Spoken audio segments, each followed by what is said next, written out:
While the Muslims were in Medina, there were three major battles between the people of Mecca and sometimes those that they recruited to fight with them and the people of Medina. These were the Battle of Badr, the Battle of Uhud, and the Battle of the Trench, as we call it, or the Ditch. The Battle of Badr was something that almost was unexpected. The people of Mecca had realized that the Prophet and his infant community had escaped. They had him in their grasp and then they'd let him go. And so they decided that they would go to Medina with the intention of killing the Prophet and putting an end to this religion of Islam. The Battle of Uhud was much more like a pitched battle between two soldiers, two lots, two armies. Now, it was in this battle that an important episode took place, because it was in this battle that the Prophet received an injury. And the third of these battles was in what we call the Battle of the Trench or of the Ditch. And what happened here is that the city of Medina was surrounded on most of its circumference by mountains, rocky outcrops, by the kind of terrain that soldiers and horses could not easily cross. But there were some areas where there was access for soldiers and horses. And one of the Prophet's companions, Salman al-Farsi, came to him and said, "Where I come from, one of the things that we would do in a battle like this is to dig a trench or a ditch in between those natural defenses, and this would stop the horses and the soldiers coming through." So that's why we call it the Battle of the Trench. But let's go back to the Battle of Uhud. This is a battle in which the Prophet has carefully placed the different elements of his army and given them their stations in battle. Unfortunately, it didn't quite go according to the battle plan, and the Prophet himself received an injury. The injury was such that people thought that the Prophet had been killed. A rumor spread throughout the company, and this caused them to break ranks. Some of them fled, some of them charged the enemy when that wasn't the right thing to do. There was a degree of chaos about the whole situation. And quite a lot of the Muslims at this stage lost heart. You can imagine that if they thought that the Prophet had been killed, what was the point of going on with the fighting? What was their function anymore as a Muslim community if the Prophet had been killed? And so there was discouragement in the camp. There were people who were dispirited and were running away. This was the opportunity to step forward. Ali the warrior, Ali the one who was always to be found at the Prophet's side.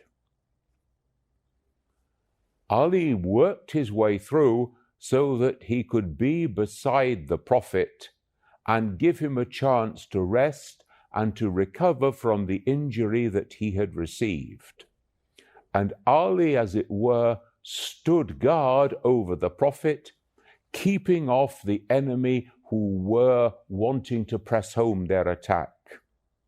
And then the Prophet was recovered sufficiently that he could once again stand beside Ali, and the two of them could take the fight more and more to the enemy and thus begin to turn the whole flow of the battle.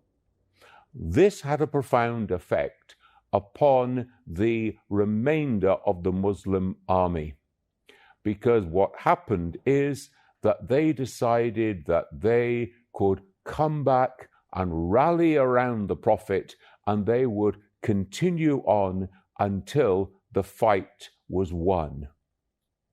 And so we see Ali and Muhammad fighting side by side, encouraging the others, giving them the example of steadfastness, and in this way drawing them back into the battle so that they could fight for the perseverance of Islam, so that the message would not be lost, because that was the intention of the army from Mecca, that they would actually wipe out the Prophet and the whole of the message. By fighting in this way, Ali and Muhammad give a role model again for steadfastness in battle, for trusting all to the way of God. And yet we know that the Battle of Uhud is in fact a fairly close-run thing. The Muslims have been weakened by the attack of the people from Mecca, and they just about managed to come through the day. Many men were killed on that day, and therefore many widows and orphans were left. And it was after this battle of Uhud that the verses were revealed about taking care of the widows and the orphans, bringing them into the family of the surviving men so that they should have dignity and protection. And so even this event becomes an occasion for a lesson which is there to be taken on board by subsequent generations. That is a special care for the widows and orphans. And we know that the Quran actually speaks in very strong terms about those who would disrespect widows, those who would consume the property of orphans. It uses such people as being an example of the people of hell, the people who incur God's great wrath and displeasure. So that's the Battle of Uhud. And it's only actually at the Battle of the Trench in the year 627 that things finally are sorted out between the Meccans and the people of Medina. It's only on that occasion that a decisive victory is won because of the trench, because the people of Mecca are kept at bay and are unable to press home their attack, because they decide that this is not a way forward, and some of their troops go off and they go back to the villages and the estates from which they've come. So that was the decisive battle. But once again, all the way through in each of these battles, we see the steadfast presence of Imam Ali, standing firm in his place assigned to him by the Prophet, coming to his defense when he is injured, rallying the others to the call to come and defend the way of Islam, and in this way acting not only as a role model for that time, but as a role model for all times afterwards, that this kind of conduct is what is expected, is what is required of those who follow in the way of God, those who follow in the way of Islam, of Prophet Muhammad and of Imam Ali and his successors. And so the Battle of Uhud goes down in history as a great example of steadfastness and courage in the face of the enemy.